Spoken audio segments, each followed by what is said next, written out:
السلام علیکم ورحمة الله وبرکاته. د ګروپ ملګرو شایس خیریت دی، زندگی مشده. مولوی محمد انور خبره کومه. زما هم داول وایس میسج دی چې دا ګروپ ملګرو سره شریکومه. ماشاءالله، الله د برکت پکې درواچي. ماشاءالله زموږ د ځوانانو ډیر سوچ دی، ښه نظریه یې ده، ښه اخلاص باندې الحمدلله روان دي. نو ان شاء الله العزیز ما له خدای زده امید دی چې اخلاص وي، همدردي وي، د خپل عزیزانو قریبانو د خپل وطن همدردي له سړي سره وي. الله پاک خلک نه خواروي او هر وخت چې تبدیلیان راوستل کې دي هغه دغه قوم او د ولس ځوانانو راوستل کې دي. تاریخ پر دې ګواه دی، قرآن مجید پر دې ګواه دی. الله پاک هر وخت دا اصحاب کهف صفت یې کړی دی چې دا ځوانان راپورته سو. الله پاک فرمایي وربطنا على قلوبهم، د دوی زړونه موږ مضبوطه کو. ولی دوی خبره د حق کوله، د یو ظالم په خلاف، د یو جابر په خلاف د زمانه.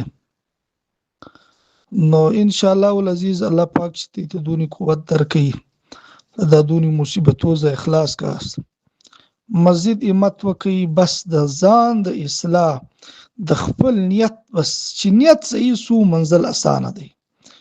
د مؤمن و نیت ته یو شی نستم کېدلای، د مؤمن و اخلاص ته یو شی نستم کېدلای. نو یو دا زما مشوره دا ده چې الحمدلله زموږ د قوم چې کوم ځوانان دي هغه له مفادات او څخه لري دي، هغه یو ځوان طبیعت لري، هغه له حرام او زخپات صفا الله پاته کړی دي، هغه یو فکر لري، هغه د شي سوچ نه لري چې د ځان لپاره کار وکړي یا د خپل مفادات لپاره کار وکړي. پاتې سوز د کمیټې مسران دي، موږ به د ادب او د احترام په دایره کې له دوی سره خبره کوو. خو یو خبره دا ده، د ادب او د احترام سره د دوی غلطي خبرې تایید به موږ نه کوو. نو څوکه دا ولس دغه ځوانانو ته پاته دی.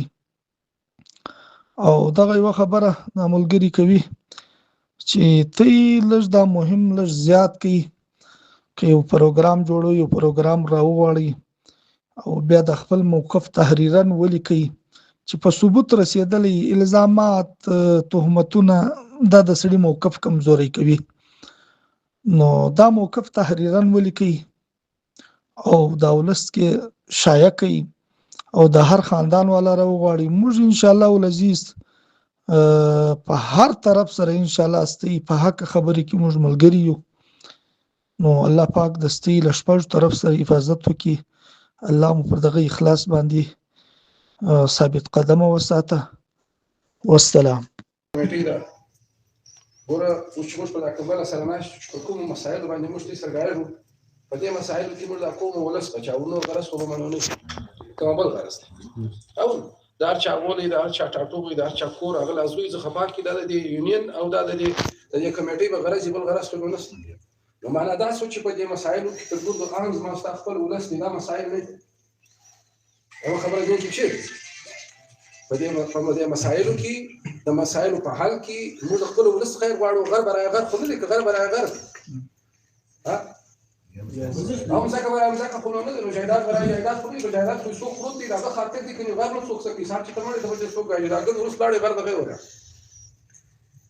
نو موږ په ټولو مجلسو کې ګوره سنجیده معول، سنجیده مجلس تایي چې انسان دلایل وایي، خبره وکړي، په دلیل سره وکړي، سره کښېني. زما استاد اعتراض نه چلا، نه مشاهدي زله چلاته، نه غم زله چلاته، نه کوسر زله چلاته، نه روډ زله چلاته. چې په دې مجلسو کې زما استاد دومره غټ تناو کوي دا چې صاحب ما تاسو دلیل سره چې نستای نو دا معول نه دی مناسب.